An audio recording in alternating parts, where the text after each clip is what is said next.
sebentar lagi kita akan menerima kembali kemarau ya, berkepanjangan. Gitu. Kalau tahun lalu saya masih ingat sampai Mika beli air ya, kalau tidak salah. Ya. Jadi ini rencananya akan terulang kembali, ya. Tapi jangan khawatir. Ya. Nah, kita tetap berdoa ya supaya di Mika turun hujan terus gitu ya, dibanjiri dengan air. Gitu. Tidak apa-apa orang lain kepanasan, kita kebanjiran kayak gitu. Ya, mudah-mudahan tidak seperti yang mereka prediksi, ya. Tidak seperti yang mereka prediksi, ya. Tetapi kita terus berdoa, dan inilah ketika kita di tengah-tengah kesusahan, itulah yang membuat kita terus kuat, gitu ya. Hari ini tema yang diberikan Ustadz, ya, panggilan dari salib, panggilan untuk membawa damai sejahtera. Kita buka dulu sebagai landasan firman Tuhan. Matius pasal yang kelima, ayat yang ke-9, satu ayat saja, ya. Tidak banyak, supaya tidak lama, gitu ya. Karena kelas 12 sudah mau belajar, ya. Jadi kita satu ayat saja. Benar ya, kelas 12 mau ujian ya? Ya, di luar sana aman liburnya. Ya. Nggak tahu di Mika ya, di sana sampai 2 minggu libur ya, di luar sana. Mari kita membacakan secara bersama-sama. Kalau sudah dapat semua dalam hitungan ketiga, kita bacakan ayat ini secara bersama-sama. 1, 2, 3. Berbahagialah orang yang membawa damai, karena mereka akan disebut anak-anak Allah. Sekali lagi saya bacakan kita semua. Berbahagialah orang yang membawa damai, karena mereka akan disebut anak-anak Allah.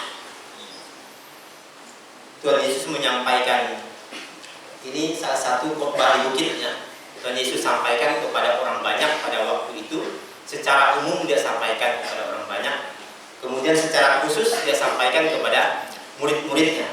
Khotbah di bukit ini sebetulnya pengajaran-pengajaran yang praktis ya, yang bisa diikuti oleh siapa saja, gitu ya. Oleh siapa saja.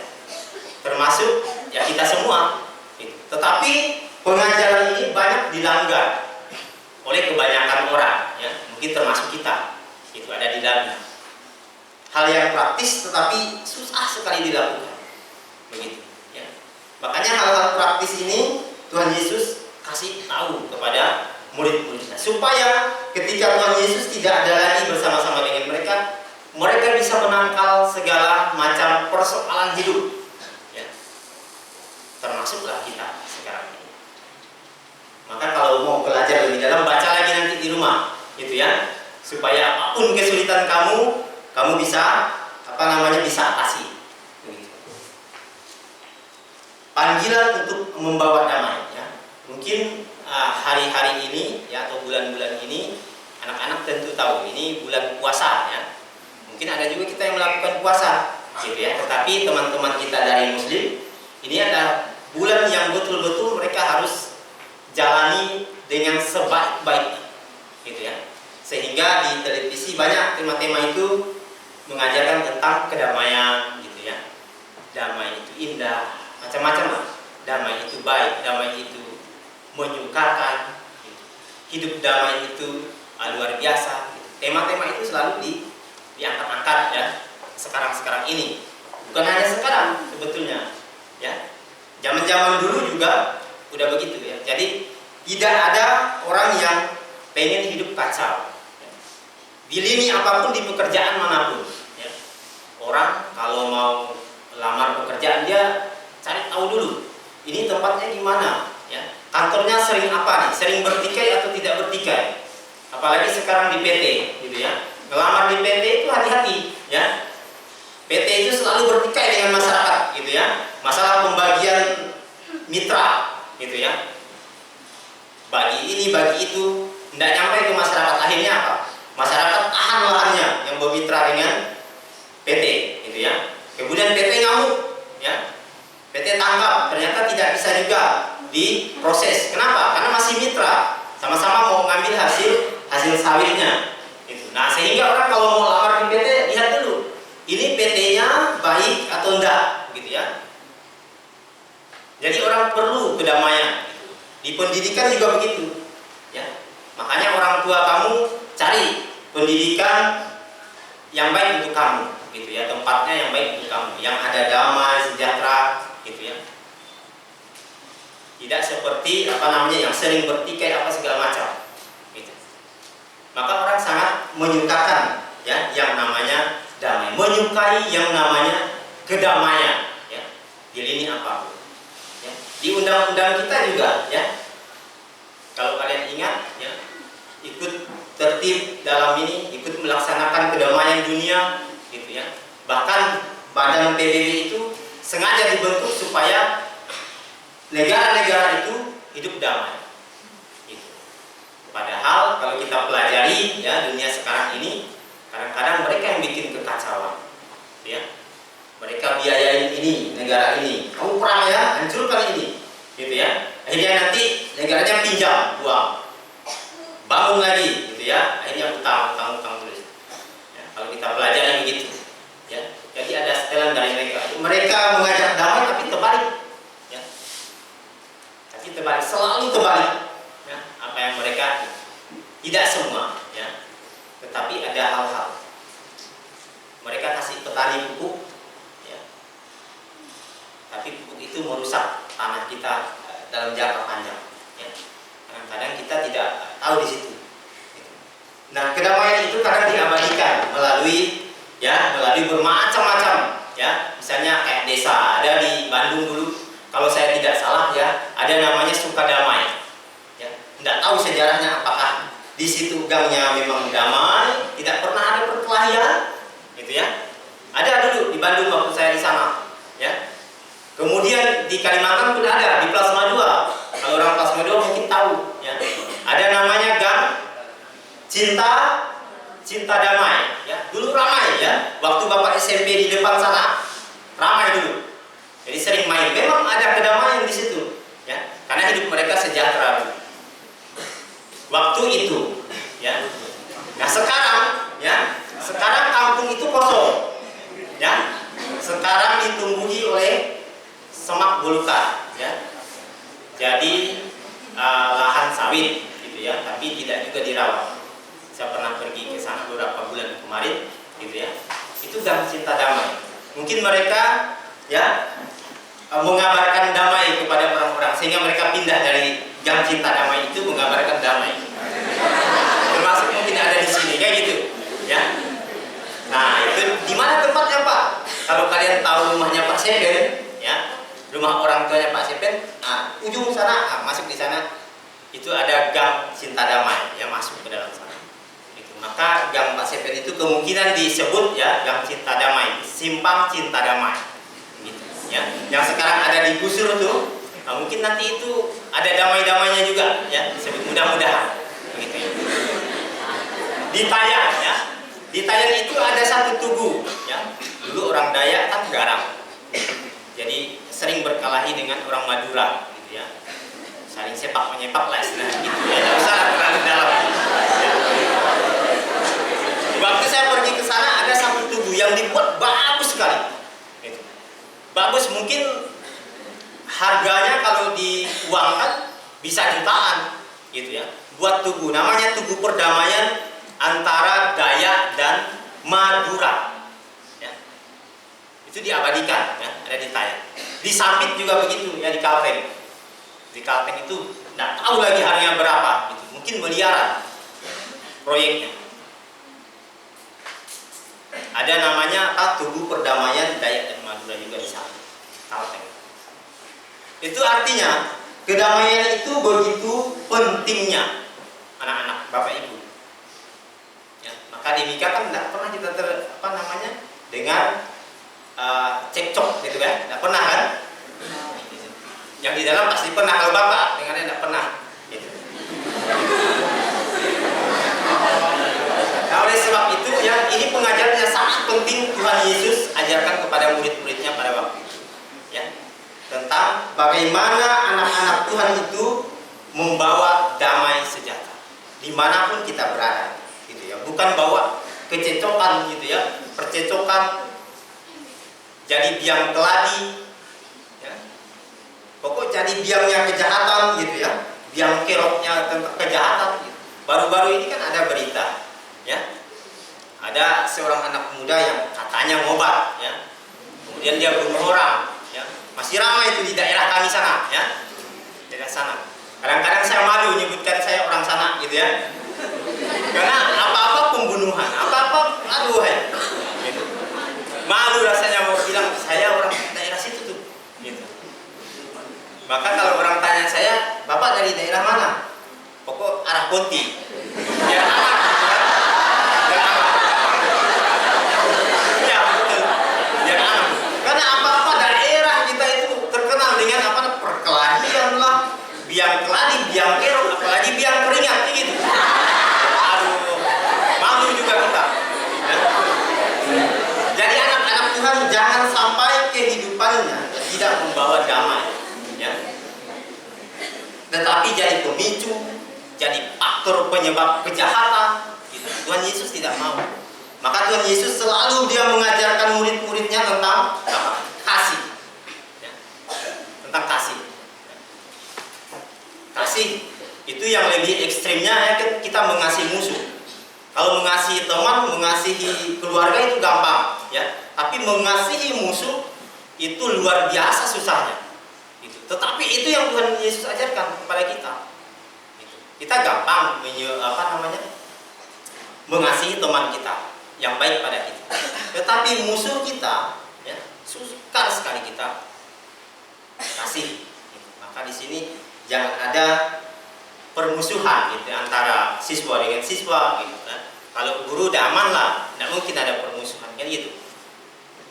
Tapi siswa kadang-kadang, ya, gara-gara cewek bisa berkelahi, gara-gara mau juara bisa ngececok. Itu sangat-sangat tidak boleh. Kalau zaman kami dulu, ya, yang bikin kami kadang-kadang menghindar, ya, kalau ada guru yang galak, gitu ya, jadi kita menghindar, ya, karena rasanya tidak ada damai sejahtera kalau mau ketemu guru ini, gitu, ya. Tapi sekarang saya merasakannya tidak ada sebenarnya guru yang seperti yang dipikirkan dulu, gitu. Tidak ada, ya.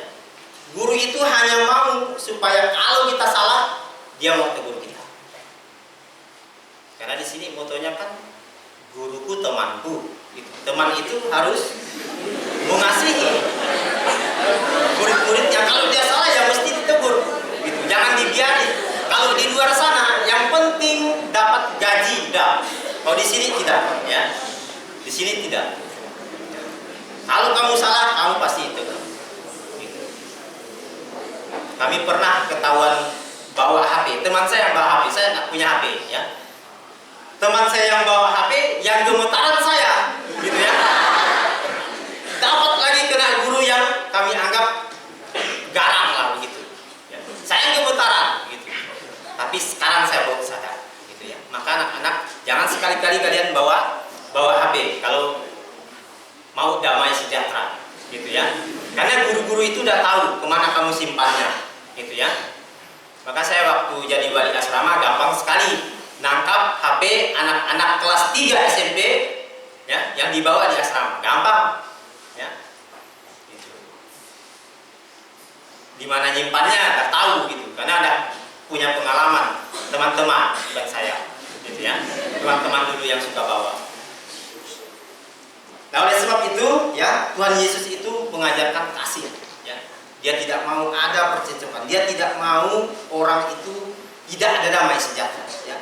Maka Tuhan selalu bilang, ayo kamu orang-orang percaya bersatu, ya, jangan pecah, jangan cerai, tapi bersatu. Tidak ada, ya, perceraian yang menyenangkan, kan? Malah ada keburukan. Jadi dosa itu, ya, kalau kita lakukan ini nanti akan berlanjut. Orang yang bunuh kemarin, kalau tidak salah mamanya juga pernah bunuh orang. Ya kan? Lihat dosanya, ya kan? Anaknya istrinya bunuh orang, anaknya juga bunuh. Anak-anaknya ini gimana kalau tidak bertobat? Kayak gitu. Saking mengerikannya dunia sekarang ini, ya. Jadi kejahatan-kejahatan yang ada sekarang ini sudah dekat dengan kita, sudah ada di depan mata kita. Maka kita selalu dibilang, ya, jadilah terang, jadilah garam. Garam kan cuma bisa mengawetkan, kan? Itu kan paling awet saja kerusakannya, itu. Tapi tidak bisa memperbaiki. Maka oleh sebab itu orang-orang Kristen ya terus bersatu. Kalau ada kesatuan gampang kabarkan Injil. Tapi kalau kita mau kabarkan Injil, kalau tidak ada kesatuan, ya, banyak yang protes. Ngapa kamu buka pelayanan di sini? Ngapa kamu berdoa di rumah ini? Ngapa kamu berdoa di rumah ini? Ini kan jemaat kami yang sudah lama tidak ibadah. Mulai ada apa? Itu kan milik saya. Jadi Tuhan tidak pernah ajarkan begitu. Maka Tuhan Yesus tidak pernah buka gereja. Gereja itu ya adalah kita semua. Itu gerejanya. Ya. Kalau gerejanya bentuknya gedung kan bisa ditutup, ya kan? Kayak zaman COVID kemarin. Tapi dia buat gereja, ya inilah gereja. Maka Tuhan bertahta di hati kita. Tidak ada orang yang bisa nutup. Tidak ada yang bisa larang. Kata damai itu kalau dalam bahasa Ibrani, ya, salom. Yunani itu irini, katanya kan, dalam bahasa Yunaninya. Maka banyak orang menamakan anaknya itu Irini, Irin, gitu. Ada namanya Irin kan di sini. Itu damai, ya. Nah, kawan saya dulu ada juga namanya Irin, ya. Ada juga namanya Irin. Dan kalau tidak salah beberapa tahun ini dia nyuplai seragam. Maka kalian itu punya seragam yang buatan damai, gitu kan? Hati kalian juga damai. Jadi udah lengkap sebenarnya, ya. Jadi ada kedamaian, semua seragamnya aja buatannya damai, gitu kan? Apalagi hatinya yang milik Tuhan, itu. Jadi tidak mungkin ada kerusakan, tidak mungkin ada pertikaian, gitu ya. Seragamnya aja buatan damai, gitu. Miliknya damai. Damai itu keadaan tenang, tentram, ya, itu damai. Jadi damai itu cerminan bahwa kehadiran Allah di dalam hati kita, ya, di dalam hati kita. Itu damai. Tidak ada satu orang pun, ya, di dunia ini yang tidak mau damai, ya.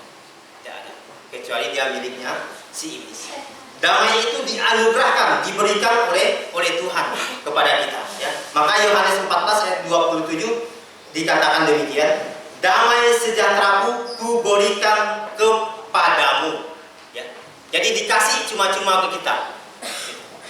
Orang yang percaya berarti dia memiliki damai, ya, memiliki Tuhan di dalam hatinya.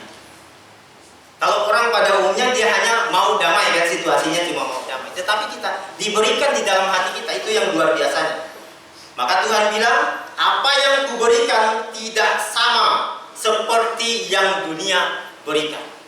Tadi pagi, ya, ibu-ibu di tempat saya itu ngomongin tentang bansos, ya, bantuan sosial, gitu, ya. Kalau saya juga termasuk penerima bansos, ya, karena masuk keluarga KPM namanya, keluarga penerima manfaat. Maka kadang-kadang saya dapat, gitu, ya. Kadang-kadang saya dapat. Mereka bercerita, sebentar lagi kita akan terima ini, terima itu, terima ini, terima itu. Hatinya apa? Tenang. Ya, hatinya apa?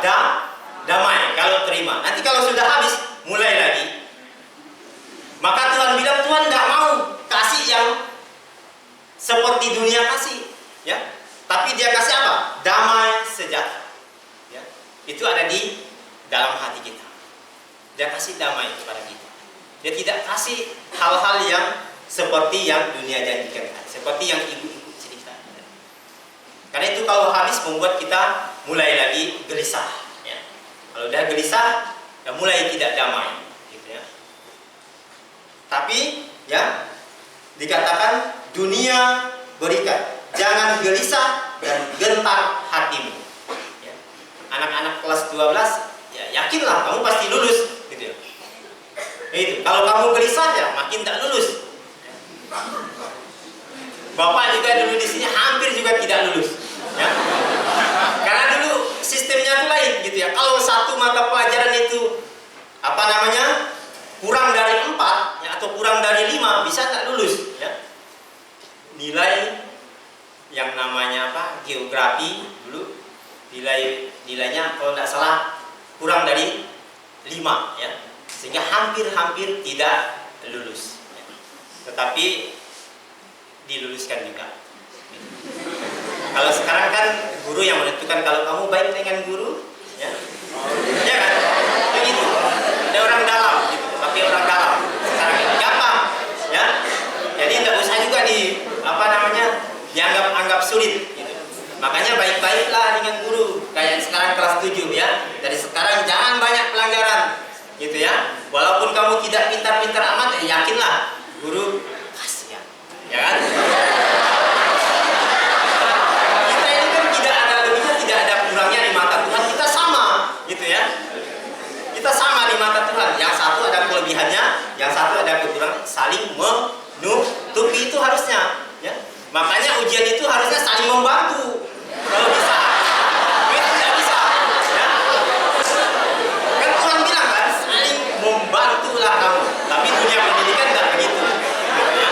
Nah itu yang kadang-kadang membuat kita jadi sombong ya.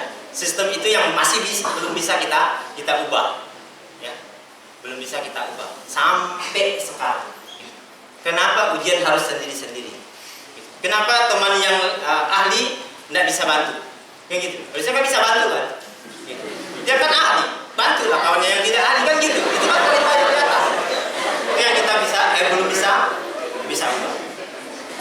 Jadi jangan gelisah hatimu ya, karena Tuhan sudah memberikan damai sejahtera. Ya. Jadi damai itu diberikan oleh sumbernya ya, yaitu dari Allah. Roma 16 ayat 20, Allah sumber damai sejahtera. Kalau sumbernya dari Allah, anak-anak, tidak akan habis ya. Seperti air mengalir. Kalau air di gunung masih bisa, dia tidak kering tapi agak surut gitu. Tapi kalau Allah, dia tidak pernah surut sedetik. Maka damai ini kan harus dibagikan, karena dia tidak pernah habis ya. Jangan ditahan, maka dibagikan kepada orang lain. Maka bawa damai, karena kamu disebut anak-anak Allah ya. Suatu ketika Tuhan Yesus mengutus murid-muridnya ya, pelayanan ke sana kemari begitu ya, diutus dua orang. Pesan Tuhan Yesus pada waktu itu, jangan bawa apa-apa gitu ya. Kalau sekarang penginjilan jangan nggak bawa apa-apa gitu kan, karena itu perintah zaman dulu ya. Zaman Tuhan Yesus langsung perintah kepada murid, utus jangan bawa apa-apa, pakaian itu cuma ada di badan saja, kemudian makanan tidak usah bawa. Nanti kalau kamu datang ya, kamu tinggal bilang saja ya, damai sejahtera gitu kan. Kalau mereka terima ya kamu boleh masuk, tapi kalau tidak terima ya damai itu kembali ke kamu, kata Tuhan Yesus. Ini perintah Tuhan Yesus pada waktu itu ya, waktu mengutus murid-muridnya. Jadi damai itu ya harus dikabarkan, harus diberitakan, karena damai itu adalah miliknya Tuhan. Nah kemudian orang-orang percaya bukan hanya dia menghadirkan suasana yang damai ya, tetapi dia juga harus giat dalam mencari kedamaian. 1 Petrus pasal 3 ayat 11 ya. Jadi harus giat. Giat ini artinya jangan cuma sekali ya, jangan cuma sekali. Jadi harus dicari kedamaian gitu ya. Kemana kita cari kedamaian? Tidak ada di dunia ini kayak gitu ya. Yang adanya di Tuhan. Maka kita jangan jauh dari persekutuan, jangan jauh dari berdoa, jangan jauh dari baca Alkitab. Seperti yang kalian lakukan sekarang udah rutin gitu ya. Jangan nanti pas renungan pura-pura ke WC, kan banyak begitu, ya. Dulu waktu Bapak jadi wali asrama, ya, kalau udah renungan, ya, nyanyi kemudian bacakan masing-masing tuh. Ada yang pura-pura lipat pakaian, ada yang pura-pura. Jangan, ya. Lakukan dulu gitu. Supaya nantinya kamu bisa, ya, kuat di dalam menghadapi kehidupan ini. Kemudian, ya, bukan hanya giat mencari damai, ya, tetapi orang-orang percaya juga. Roma pasal 12 ayat 18, hiduplah dalam perdamaian dengan semua orang. Dengan semua orang tanpa terkecuali. Saya mau damai dengan kawan saja yang yang ngasih snack sama saya, gitu kan? Setiap hari. Jangan, ya. Tetapi dengan semua orang. Berarti bukan hanya keluarga kita. Bukan hanya orang percaya, tetapi juga orang yang tidak percaya. Hidup berdamai. Kemudian kita ini hidup bukan hanya kita seperti mencari kedamaian, tetapi juga kita dipanggil untuk hidup damai dengan siapa saja. Ya. Kemudian kita juga harus berusaha untuk damai dengan semua orang. Diusahakan. Kalau diusahakan ini kan ada sesuatu yang harus kita kerjakan, ada sesuatu yang harus kita korbankan untuk hidup damai. Maka orang-orang tadi, ya, secara umum dia bikin apa? Monumen, ya. Monumen untuk apa? Ya, supaya orang ketika lihat monumen itu mereka langsung, tidak baik kalau ada kerusuhan, tidak baik kalau ada saling berkelahi, saling berkelahi. Jadi tanggung jawab orang Kristen adalah untuk memberitakan damai itu kepada siapapun, termasuk kepada keluarga kita. Ya. Tuhan Yesus ketika dia bertemu dengan seorang yang kedapatan berzina, ya, dia bukan hanya mendamaikan perempuan itu, membawa dia dalam kedamaian, ya, tetapi ada sesuatu yang harus perempuan itu kerjakan, yaitu apa? Bertobat dari apa yang kamu lakukan. Jadi mungkin di dalam keluarga kita masih ada dosa yang ditutup-tutupi. Di dalam kita mungkin masih ada dosa yang tidak terbuka, ya. Maka oleh sebab itu hadirkan damai itu, ya. Sampai apa? Damai itu bukan hanya situasinya damai, ya. Seperti ada satu kampung, ya, situasinya sangat damai, tidak pernah berkelahi, ya. Tetapi perbuatannya, ya, mencerminkan ketidakbaikan. Si suami sering SMS istri orang, ya, cewek lain, gitu ya. Demikian juga si istri, begitu. Nah, sehingga terjadilah apa? Perselingkuhan. Ya. Memang situasi di kampung damai, gitu. Tetapi perbuatannya tidak mencerminkan kedamaian. Maka, ya, ketika kita menjadi anak-anak Tuhan yang membawa damai, kita harus sampai kepada pertobatan. Gitu. Tuhan Yesus tidak mau dia cuma kamu diampuni dosanya kepada perempuan yang berzina. Tetapi bertobatlah, jangan lakukan lagi. Apa yang kamu lakukan sekarang, ya, jangan lakukan lagi. Ya, dari hari ini, dari sekarang, ya, jangan lakukan kejahatan. Dimanapun anak-anak, bapak ibu semua, kita semua berada, ya, mari kita menghadirkan damai. Tidak seperti yang orang lain hadirkan, ya. Tetapi kita membawa damai kepada orang lain sampai mereka yang mengakui dosanya akhirnya berdamai dengan Allah, ya, berdamai dengan Allah. Bukan hanya situasinya damai, ya. Karena Tuhan Yesus datang untuk mendamaikan kita, ya, dengan Allah, ya. Sehingga kita bisa lagi berkomunikasi dengan Tuhan setelah kita terpisah. Itu Tuhan Yesus. Karena Tuhan Yesus itu adalah Raja Damai, sumber damai.